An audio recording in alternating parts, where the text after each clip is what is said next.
Color TV. Color TV machiegni pacho. Ma e odwa.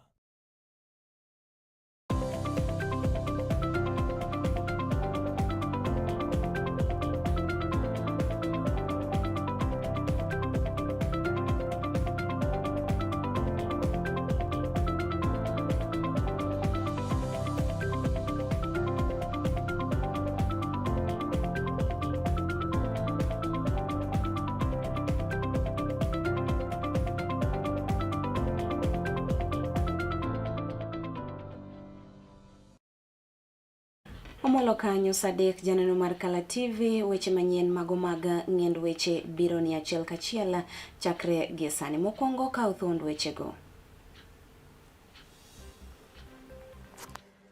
Piny owacho oseketo maino e bero wechego mago mag somo e pacho kae.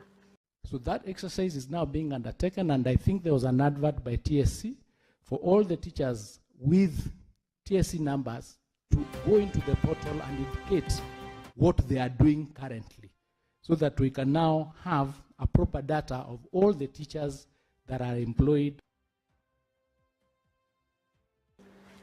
Nyaka sani ji maromo 49 piyo ula osenego e pacho kae, kama en wach ma oyange kod jawach e lo piny owacho Isaac Mwaura. Several measures to support affected communities and to strengthen emergency response. The government will cover mortuary fees and funeral expenses for those who lost their lives in the floods. The Kenya Mwandu manengo ne poko yangi piyo ula oyuere gwenge makolwa Central County ma Kisumu. Nyithindo ok odhi skul nikech pi kamoro amora. Koro miyo sirkal okonywa mokwongo gi wach aorano, to gi kaka wambe wanya konyore ot achiel e chogore piny kech pod omuoch. Rokini machiegni mar yudo weche manyien mago mag ng'end weche. Nyinga Neely Achieng' Dhine, jaloko mara Bella Achieng'. Wachako gi wechego mago mabende ne wamiyo pek odiochieng' mano makawuono. Kambende wayudo kanyo ne jatend migao mano mabende ochung' ne migao no mano mar somo Julius Ogamba olero ni piny owacho sani to koro dhi nyime gi chenro mano mar bero sekta no mar somo e pacho kae. Wechegi ne wacho e sechego mabende ne ochopo e nyim od buch Senate, kama bende ne wacho ni nyaka gi sani nitiere okenge mago mabende osego, kama jopuonjre duto te ne osekwan kendo kwan gi nitie ong'ere e pacho kae. Bende ne oyango ni omenda mago ma owinjore ochopi e sikunde ne osechwal achiel kachiel kendo onge japuonjre kata japuonj mabende inyalo yango kaka nyawawa. Thank you, Mr. Speaker. Thank you for those questions. On the question of capitation,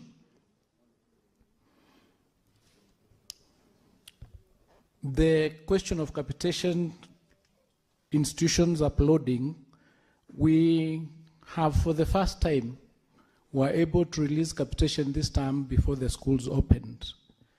And we've had the new system called CHEMIS coming into play, and we are training all our head teachers on how to utilize that particular system so that they do not have the similar problems they had with NEMIS.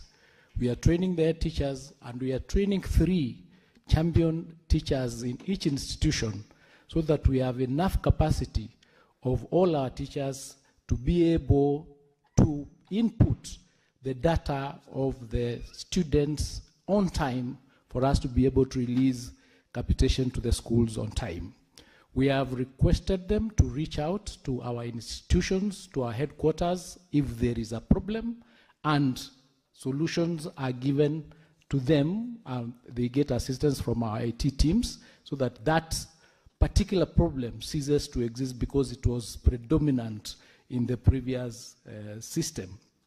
So what we are assuring you is that going forward, we are resolving that challenge of the capitation, and one of the ways that we did it was to do the verification exercise, which has now given us the exact numbers of the students we have in each grade.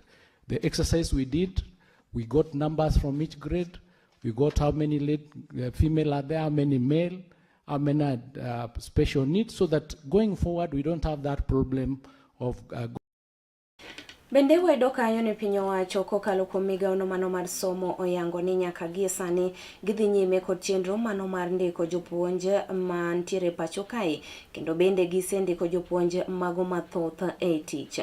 Bende giwacho ni gibiro bedo ka giyango kata gimanyo jogo mago kata jopuonje go mago mabende ne oyudo tije oko mano mar pacho kae, kendo nitiere kod obogo mago mag TSC mar mondo miduol maket koda mano ong'e kwan mago mag jopuonj mabende nitiere e piny ngima. With the issue relating to an audit of the teachers in this country, it is ongoing as we speak. One of the things that we discovered is that everybody who has a TSC number was looked at as an unemployed teacher. And Senator Nyuto is here, he's a teacher with a TSC number which he has never returned, but now is looked at as an unemployed teacher. So when we give the data for the unemployment of teachers, we include him. So we have the wrong data. So that exercise is now being undertaken, and I think there was an advert by TSC for all the teachers with TSC numbers to go into the portal and indicate what they are doing currently, so that we can now have a proper data of all the teachers that are employed by TSC, all the teachers that are in private employment, and all the teachers who've since left that particular profession to do other things. So we will be able to avail that once the exercise is completed. Jawach elo piny owacho Isaac Mwaura yango ni nyaka gie sani oganda kata ji maromo 49 duto te ema osewito ngimagi nyaka ne koth chak mburore gwenge mopogore opogore pacho kae mano mangima. Wacho ni piny owacho mano mamalo oikore mano mar neno ni chenro go mago mag iko duto te obio neni ochopo kare ka okalo kata gi migaono kata piny owacho mano mar neno ni pek okobede e kinde ma oganda maket koda mago biro bedo kako jogegi. Bende ne oyango ni onge bungu mano ma oseyaki e bungu no mano ma Karura, kendo owacho ni nyaka gie sani heka adek kende ema ibiro tiyogo e chenro mano mar pidho yiende mar neno ni oked kod pioula mano ma osebedo ka kelo wich bar e pacho kae. The government wishes to clarify that the land that is going to be used in Karura Forest measures only 3 acres and forms part of the existing Tree Biotechnology Program Trust, TBPT Nursery. So this is not new land.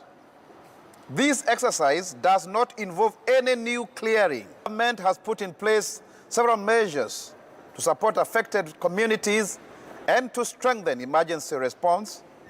The government will cover mortuary fees and funeral expenses for those who lost their lives in the floods. The Kenya Coast Guard Service has deployed 100 personnel in Naivasha, Kisumu, Homa Bay, Port Victoria, Turkana, Baringo, Lamu, and Mombasa to support rescue. To bende japuonjre moro mano mabende higa boro ma somo e sikund primary mano ma Soin Crest ne owito ngimane bang' ka bende pioula ne oywere sechego mago mabende ne oriembo apiko no mano mar wuon mare. Wachore kata jogo mabende ne oneno masira maket koda mano ne owacho ni nyathino kaachiel kod wuon mare ne owuok pacho kar saa 12 okinyi kendo ne gidhi e sikul kaka ne gitemo ng'ado aorano mano ma Kipsitet e kaunti mano ma Kericho emane masira maket koda mano girado godo kama bende pioula kata teko mano mar apiko mane gintiere godo pioula ne okalo kata ne oywerogi ma bende nyathino to no wito ngimane kanyo e kawuon gi to ne otonya e sach masira maket kod mano. Asubuhi na mapema ilikuwa karibu saa 1 hivi tukasikia nduru kwa hapa juu. Sasa tukasikia mpaka tukasema labda iko mtu mwenye amepepwa na maji. Sasa tukakimbia hapa chini, tunaenda chini mahali maji inateremkia. Sasa tukaona mtoto kama alikuwa kwa maji, tukaona kama ilikuwa inaonekana paka, kwa sababu paka ilikuwa na float kwa maji na viatu. Sasa hiyo mtoto mahali anaonekana ni mahali maji inaenda kusimama. Sasa tukaona tu miguu ndio inaenda juu. Hii daraja imekuwa tu jambo la siasa. Wanasiasa wanakuja wanasema mambo yao, wanakuja wanasema kwamba hii daraja itatengenezwa na wanaenda. Juzi tumewasika watu karibu 3 kwa Kipsite Primary School ambayo hatujamaliza mwaka mmoja. Viongozi walitueleza kwa hiyo mashishi ya kwamba watakuja kuunda hii daraja kwa emergency, pesa ya emergency. Mpaka wa leo tumemaliza karibu mwaka mmoja ijatengenezwa. Sijui kwa nini hao viongozi wanatudanganya. Shule hapa iko na wanafunzi 500. Wale ambao wanaishi pande hii ni nusu ya shule ama 3/4. So you can imagine the challenge ya hii watoto wote.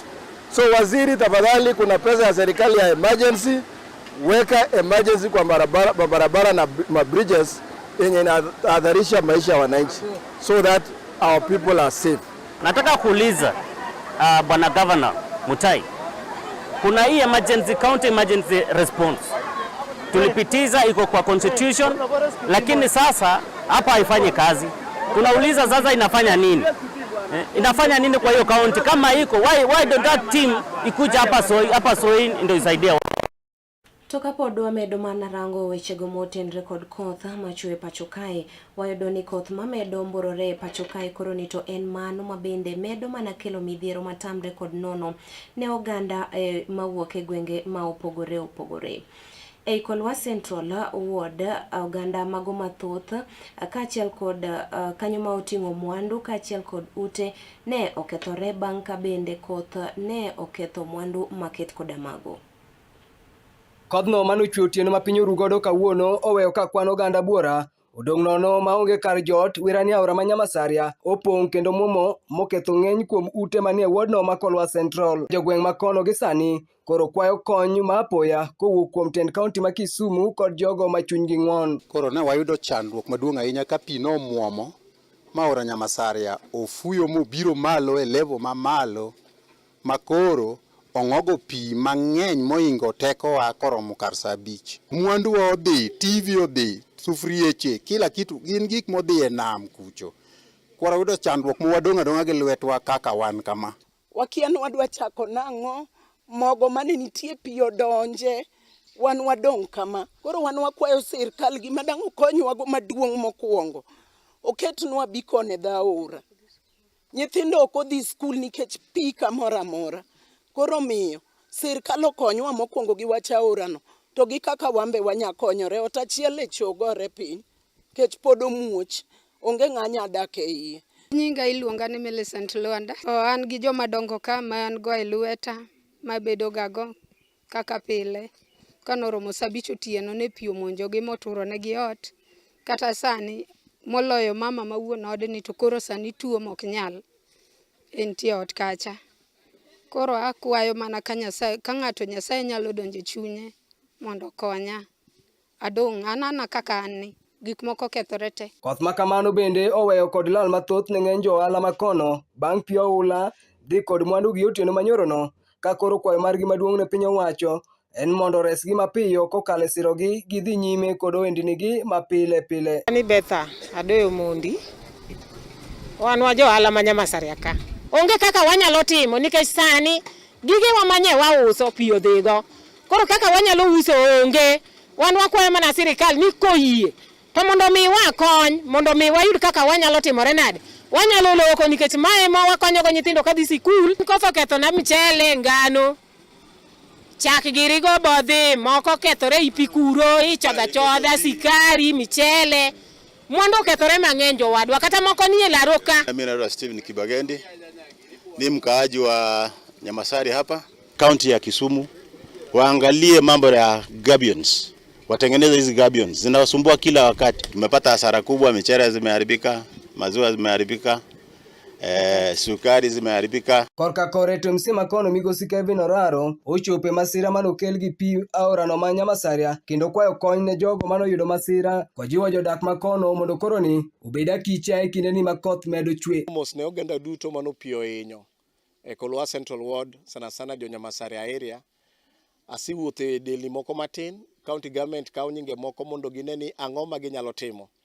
Ang'eyo ni serikal kosebedo piny to gibiro neno jok madwa konyo serikal kaka Red Cross gi well wishers moko biro neno gima ginyalo timo gi county government kata national government. Aorani endi ma Nyamasaria mapek mar pi mare wuok e county no manandi emosebedo ka kelo midhiero ne jodak ma Kolwa Central ahinya to jogo maloko e chiro ni ma Nyamasaria. Kakwayo maduong' ne tend county ma Kisumu kachiel gi piny owacho en ni mondo geng'negi ohinga e bath aorani mondo geng' pi mamwomore kadonje miere marocho chenro margi mapile pile. Felo Gobliso Cheng, Kala T. To bende kwetha mago mag ODM ma otisre ni Linda Mwananchi owuok oko kendo gi kwedo gi dhok achiel mise 10 kata 10 point agenda mano mabende ne osidhi ayanga odiochienga mano manyoro. Kane otelnegi kod seneta mano ma kaunti ma Nairobi Edwin Sifuna ne olero ni gikwedo paro maket koda mano wirani nyaka gie sani nek pod dhi nyime pacho kae. Counties bende poko chwal negi omenda kaka dwarore ka bende oganda jo Kenya pod kalie midhiero mago mopogore opogore. Meant to hoodwink the public that the MOU had been implemented when it is obvious to all Kenyans that nothing could be further from the truth. This fact became apparent in a most embarrassing manner when attendees led by the Governor Cecily Mbarire openly challenged the President on the contents of the so-called report. Observers would also have noted that the President purported to extend the mandate of the committee by another 60 days in the same meeting where Dr. Oburu Odinga had earlier argued that there was no time limit in the implementation of the MOU. The confusion that Kenyans witnessed at KICC yesterday is enough proof that the so-called broad-based team are aware that they are lying not only to Kenyans but to themselves. We want to also make it clear that the ODM PG as an organ has no powers under the party constitution to make decisions such as they purported to make yesterday. You will recall that prior to and during the signing of the now expired MOU, it was the party's National Executive Committee under the leadership of the late Raila Odinga that processed and superintended the process. The purported extension is therefore ultra-vires, unconstitutional, null and void. Be that as it may, we have also held the position that whether or not the MOU had been implemented cannot be a matter of conjecture. If abductions and extrajudicial killings stopped after the signing of the MOU, we would all know because we all live here. If counties have received 450 billion shillings in shareable revenue in the current financial year, we would all know. If indeed Ruto and his government honored their pledge to respect the identity and integrity of political parties, it would be obvious to all of us. Today, we wish to present to Kenyans the true report detailing the failures in implementation of the 10-point agenda, breaking down each agenda item and the falsehoods used to wrap them. Indeed, we have noticed that at the tail end of its mandate, the committee suddenly started traveling across the country, purporting to be conducting public participation. Yet the resolution to the 10 agenda items lay squarely with the regime of President William Ruto. Our expectation was that the committee would be domiciled at State House, seeking answers there on a daily basis. We present this report to seal any gaps that the committee and the regime may use to fool Kenyans that all is. To bende korka kore jod bura mano ma Suba South Megusi Karoli Omondi to wacho ni okwedo lipot maket koda mano wirani chal kagima singogo mago mabende ne osingne oganda jo Kenya sani to koro chal kagima iwuondo gi awuonda. We are here to defend Baba's legacy. That is why we are doing this. It is so important for us. And I think it is important for Kenya and those who have been with Baba all along in his quest for a better Kenya. This particular document has Baba's signature. So it is important that people get an accurate, truthful, independent, impartial, and correct report on what is being done about Baba's commitment to Kenyans when he signed the 10-point agenda. We are here to make sure political fraud is not committed on Kenyans in the name of Baba. That is why we are here. We must protect Baba's legacy.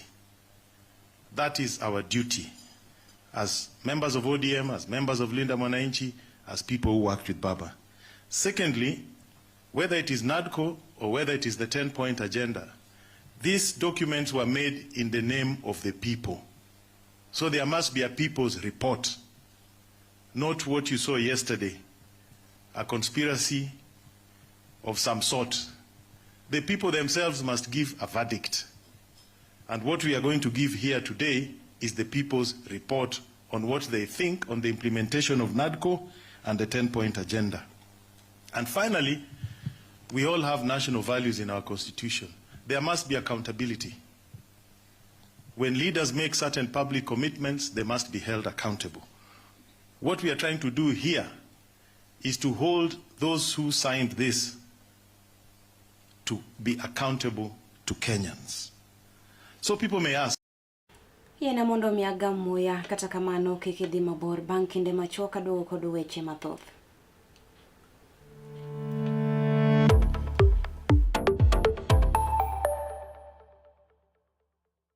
Get ready to elevate your business and any other commercials when you advertise with us. We are not just a channel. We are your gateway to the peak, for we give you the precision and desire to your commercials. Let us be your partner in success, broadcasting your message to thousands of our viewers. Contact Color TV today and let's make the magic together.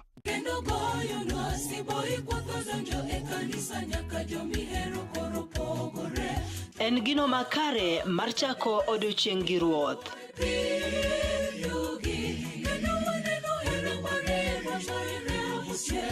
Ka igwedhori gi wendego mag pak masudi machiegni gi ruodhi.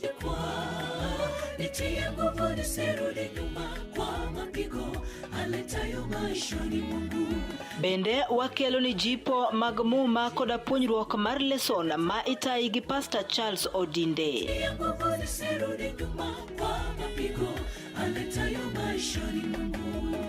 Riuri koda an Brenda Agenyo Nyasuba Nyanam e chenro mar sabato maler ngeso ka ngeso chakre sa 12 mar okinyi nyaka sa 3 okinyi to mana e wang jowi mar Color TV nikech ma e odwa.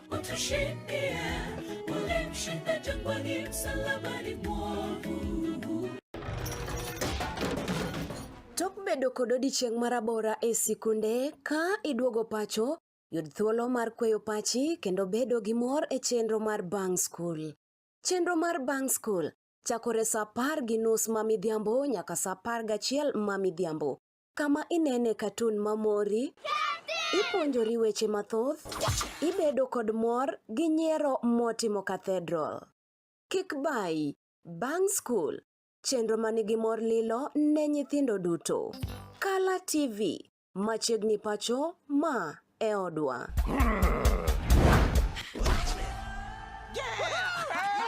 I've fallen and I can't giddy up.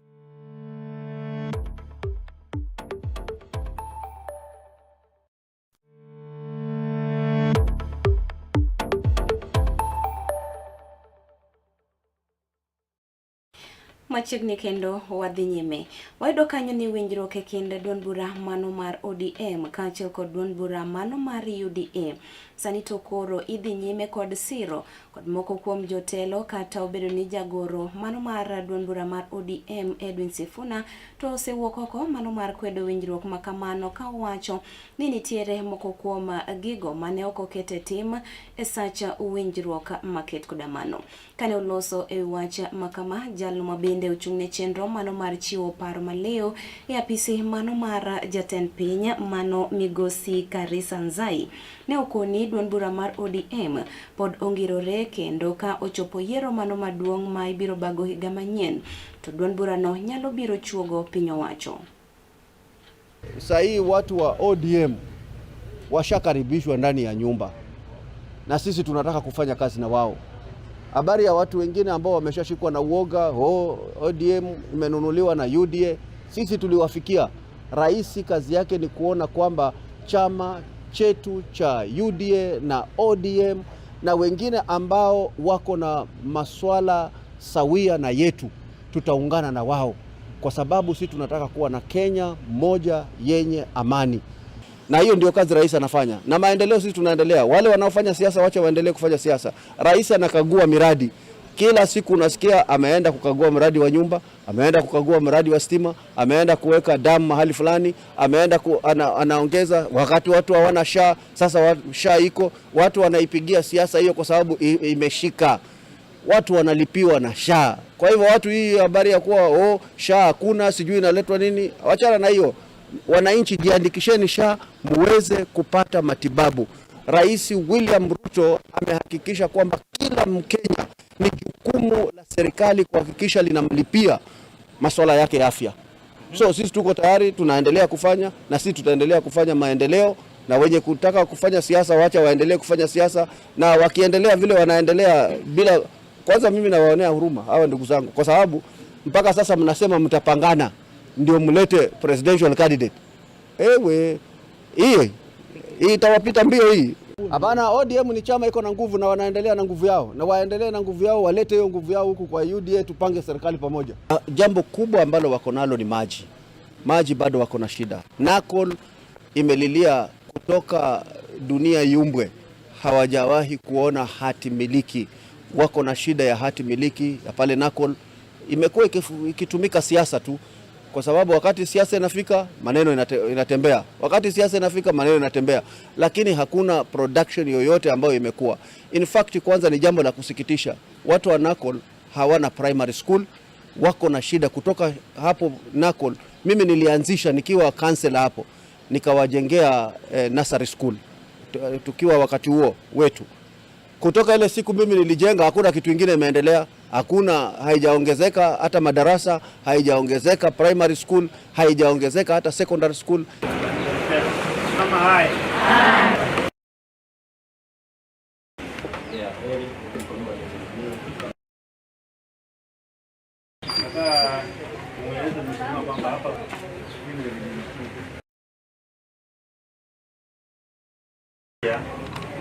Pia hawezi kuenda bila kusalimia.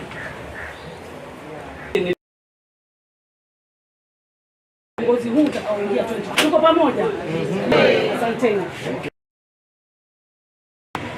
Tukiwa hapa tumesema kama chama To bende jokanyono mago ma siro duond bura mar UDA mawuok e kaunti mano ma Migori kocha wuok oko gi duol achiel kendo gikwedo paro mano mar zoning, moloyo to e kinde ni mano ma bende itimo ikruok ne yiero mago madundo ka achiel kod yiero maduong' ma higa mano manyien.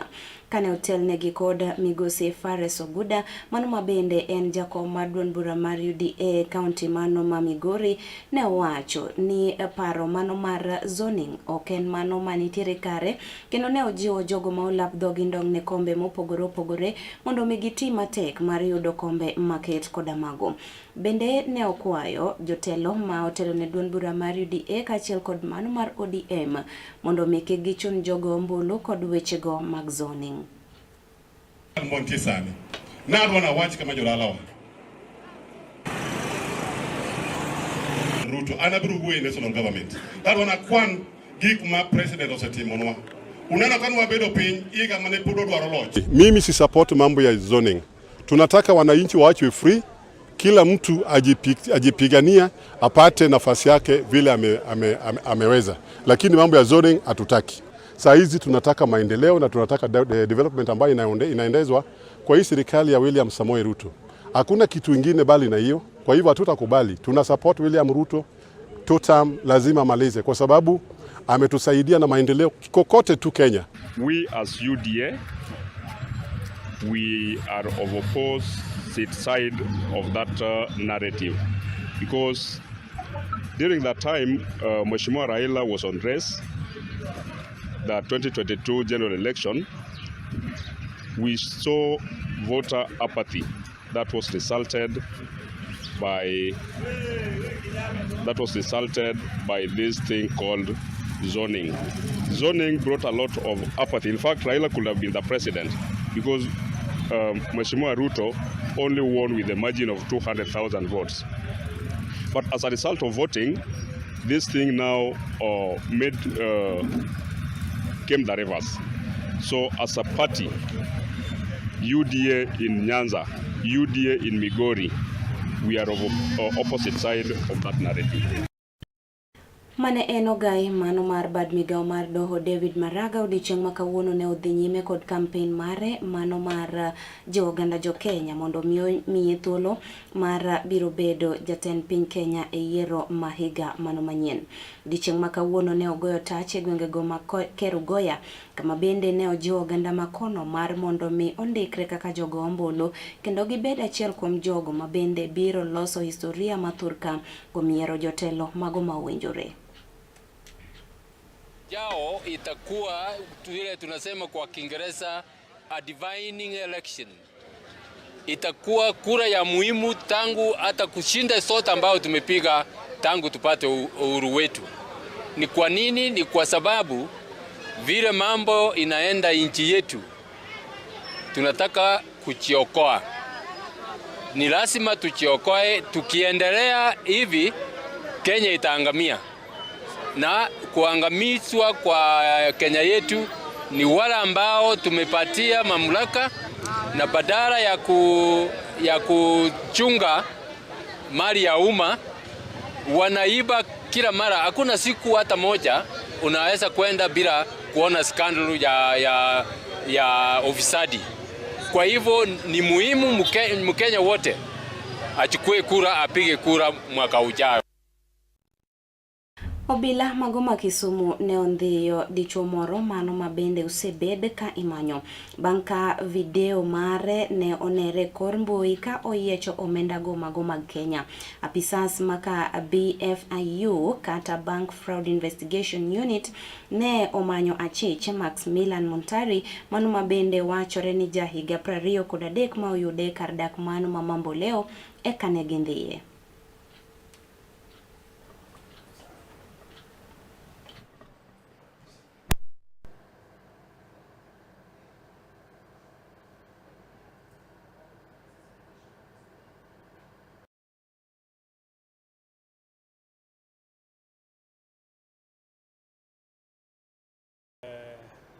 Who was seen tearing our Kenya currency, notes of 100 Kenya shillings and 200 shillings, tearing and destroying in social media.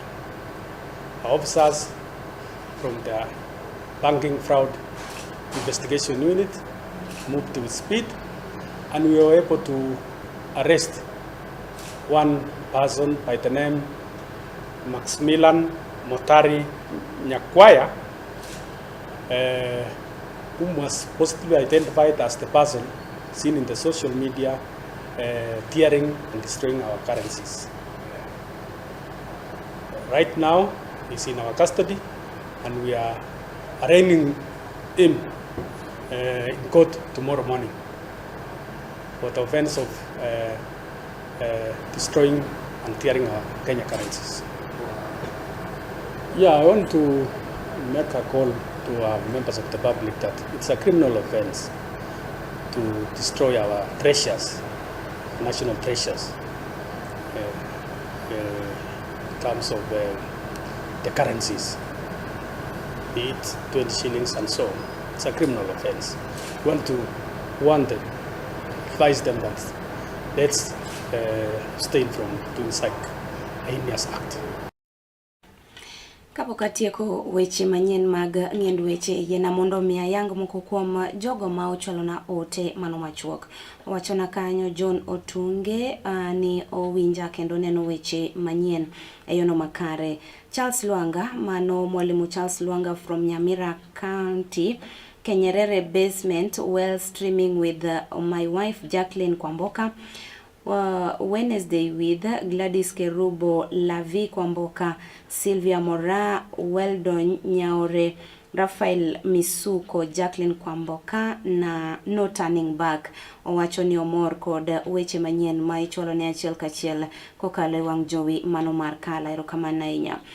Oyo wuod Kano jangoma wacho ni niko locked nambokana pacho ka jaduong' James Oyo wacho ni en chonjo kabisa kendo weche gi chopo ne achiel kachiel. Asedonjo mano odongo wuod Asembo jangoma wacho kanyo ni asedonjo entiere kanyo kendo oneno weche mago manyien mag ng'endo weche. Erokamano kuom kawo thuolo mari mar rango weche maket koda magi bedo kod otieno majaber. Nyinga Neely Achieng' Dhine, jaloko mara Bella Achieng'.